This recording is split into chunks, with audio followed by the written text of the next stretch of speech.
with a lot of people shifting over to the food version of the Jund decks, those decks are a little bit slower. And in that specific matchup, the Goblins deck might not be as disadvantaged as one may think because of the slower nature of the Jund food deck. Now, if you're the type of player that likes interactive Magic, well, it's sandwich time. You can just go ahead and head over there and go grab yourself PB&J, because on the other side of the table, Arne Huschenbeth is running. That's right, Orzhov Auras. This is the boggles of the format, if you will. It does actually play out differently, but it is a similar strategy where you're playing small creatures that benefit from having auras on them or can protect themselves, and you stack up so many auras on these things. This deck's actually really powerful. In fact, powerful enough for Luca to bring in Frostbite out of the board there, Paul, which he used to just take out SRAM. Yeah. Now, yeah, this deck is really, really great at drawing a ton of cards. You have now the redundant copy of the Core Spirit Dancer effect, right? As you have SRAM as well, and a ton of ways to get them back, right? Not only do you have the 8 copies, you have cards like Kaya's Ghost Form that help protect your creatures. You're playing Luris. You have Claim to Fame. So there's just so many different ways to get it back that it's really, really hard to stop these decks from actually eventually getting their card draw engine online. The one thing, however, is you can sometimes just overpower what they're trying to do. And, you know, that's something that Luca's deck can potentially do because, you know, Arne's deck just doesn't have a lot of ways to potentially just stop a giant Muxus turn. That's right. And this is going to be really interesting because as it stands now, the players aren't currently interacting with each other. Yeah, there's a Myers Grasp for Arne, but he's not doing anything with it at the moment. And the card you see there is one of the key cards. All That Glitters in hand here for Huschenbeth is one of the more powerful options. But the thing that you actually want to see is a Hateful Eidolon, because that's the kind of card that can get you out of range from even a large attack. You know, from a Muxus turn, normally you think, well, they're going to do 40 to you. Like, what are you going to do? Well, this deck can reliably produce a 10, 15, 17 powered Vigilant Lifelinker that can actually block and say, well, I am actually at 45. Like, you can't kill me.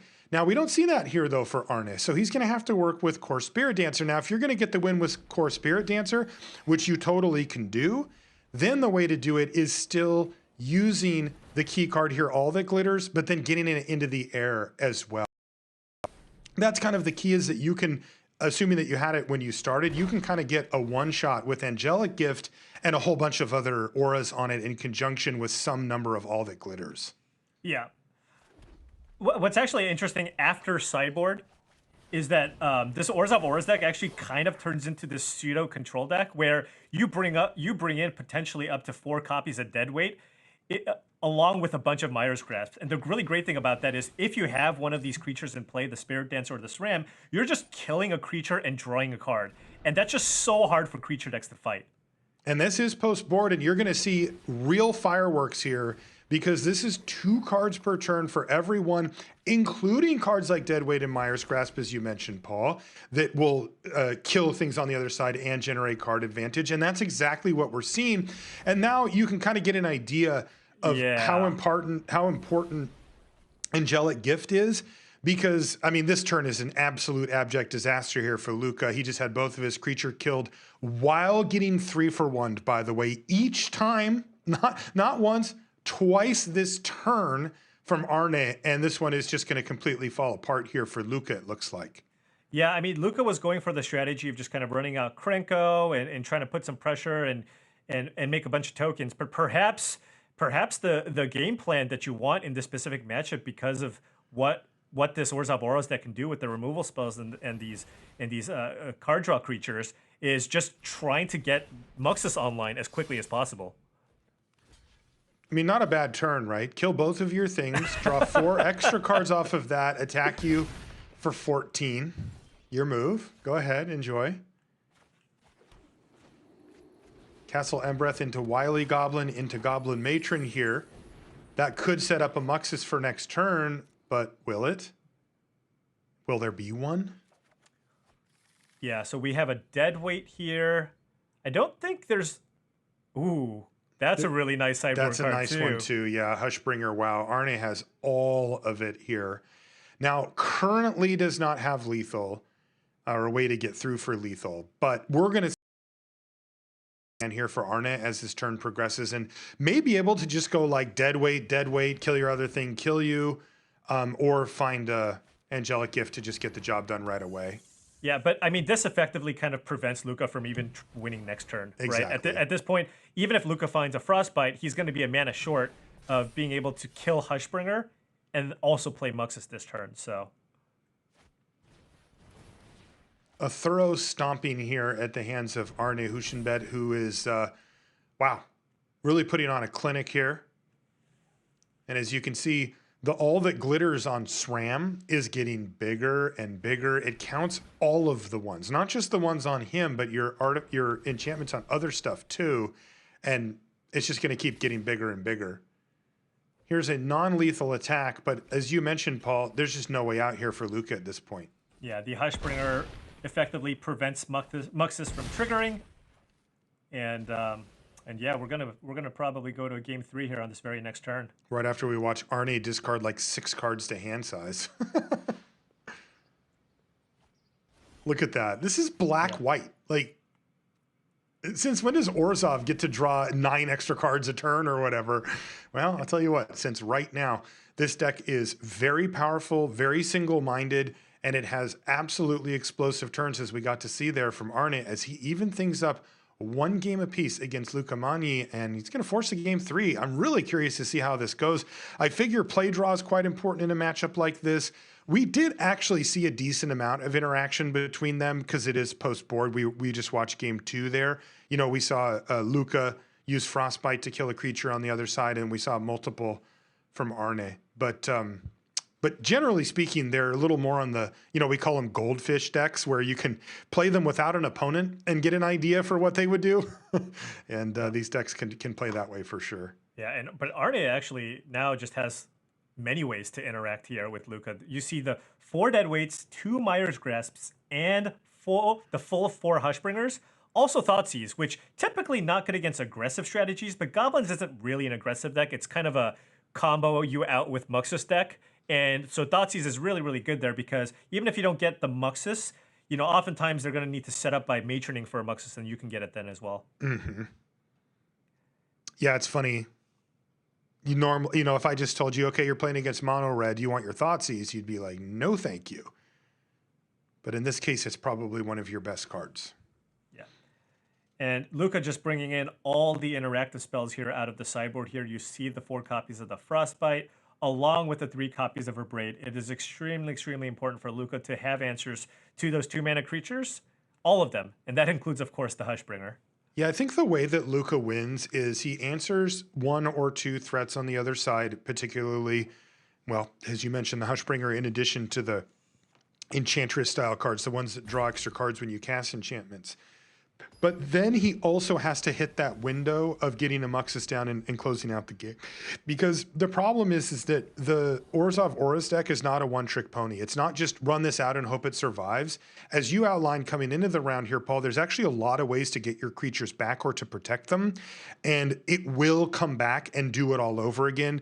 Lurrus is the most powerful version because it allows you to cast one of your card draw 2-drops, but then also allows you to cast a bunch of your auras from the yard in future turns.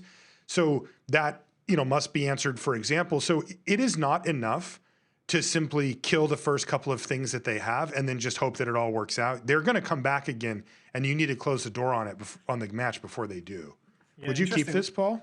I think I would. I mean, you have the Wily Goblin, which means that you'll get the Muxus out sooner. Of course, you don't have any pieces of interaction. Also, mulliganing against a deck that has Thoughtseize is a bit rough, right? Just, you know, so I think I would keep it. And, you know, sure, if your opponent Thoughtseize is your Muxus or has a Hushbringer, you still have plenty of time to find the removal spell. Arne's going to 5 here, Paul. Or at least is at least at 6 right now? Yeah, it's at 6, and then if he hits that mulligan button, he'll go to 5. Okay, so let's see. Oh, God. Oh, I mean... Yeah, that's fine. You don't want to go to 5 here. You have 2 lands, 2 Core Spirit Dancers. Yeah. Yeah, I can't imagine you want to send that one back. Plus the Angelic Gift. You know, this could be over very, very quickly. This is going to be a very quick game, one way or the other. Here comes Wily. Ooh, another Wily Goblin there for Luca. Muxus. Yeah, The turn 5 versus a turn 4 is such a huge difference. Oh, there's concealed courtyard, although no good targets That's for not the gonna dead do weight it. anyway. Just means it's going to be Spirit Dancer your move. Arne This needs is a Thoughtseize, a Hushbringer, or something, some way to interact here to prevent this from happening. That's right. He has a 1-turn window here to try to find some way to interact. If it's Thoughtseize, he can cast one of these and still cast Thoughtseize. He will not be able to get Hushbringer down, and it was a land off the top, Paul. All Now, right, so Muxus doesn't automatically win, but it certainly has a high correlation. yeah, for sure. And he does have one more draw here. Oh, it looks like okay, so he's not going for that, and he's just going to just hope that the Muxus here does not just straight up win the game. Boy, cross your fingers if you're Arne Huschenbeth, because you know what Luca's setting up here. You know the possibility of this Muxus coming down as early as this turn. And look at this, even an attack here from Arne. And, ooh, there's an Abrade a little late. All right, here we go. Muxus, Goblin Grandee on the stack. It's going to resolve. Now, can he find the tools he needs to win? We're looking for Chieftains. Oh, it's a Matron and 2 Snoops. That's about as big of a miss as you can get off of 3 hits. No Haste Givers? And if he gets a Muxus, he can't play it next turn, which is unfortunate. So maybe he goes for...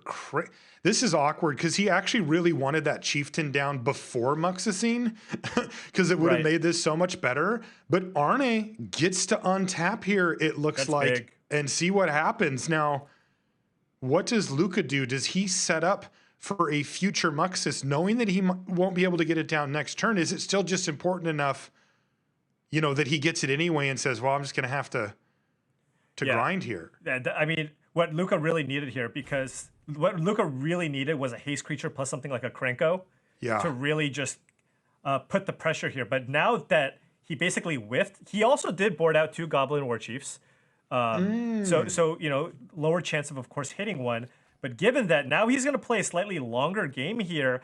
And at this point, I mean, I think things are looking good here for Arne because, he's going to untap here with 2 Core Spirit Dancers and draw something like 6 cards here. Yeah, the one card that we want to see is All That Glitters to turbo that Core Spirit Dancer. He may, be able to put up lethal by next turn if he finds it.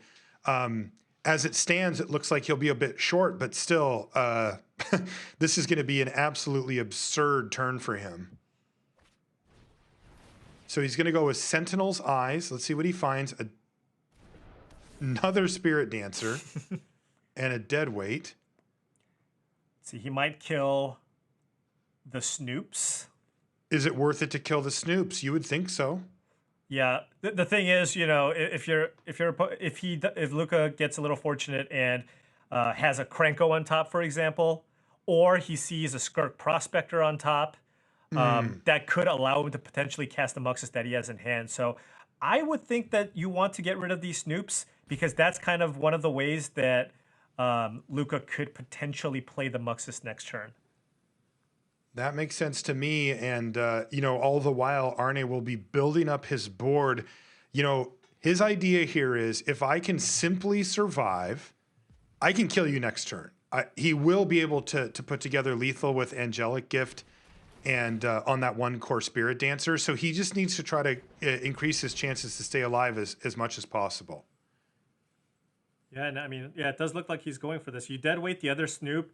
And then just Ghost Form up the Dancer. You could Ghost Form up the Dancer. I would consider just not... I would... Well, we'll see, but considering I would play it, but... Right.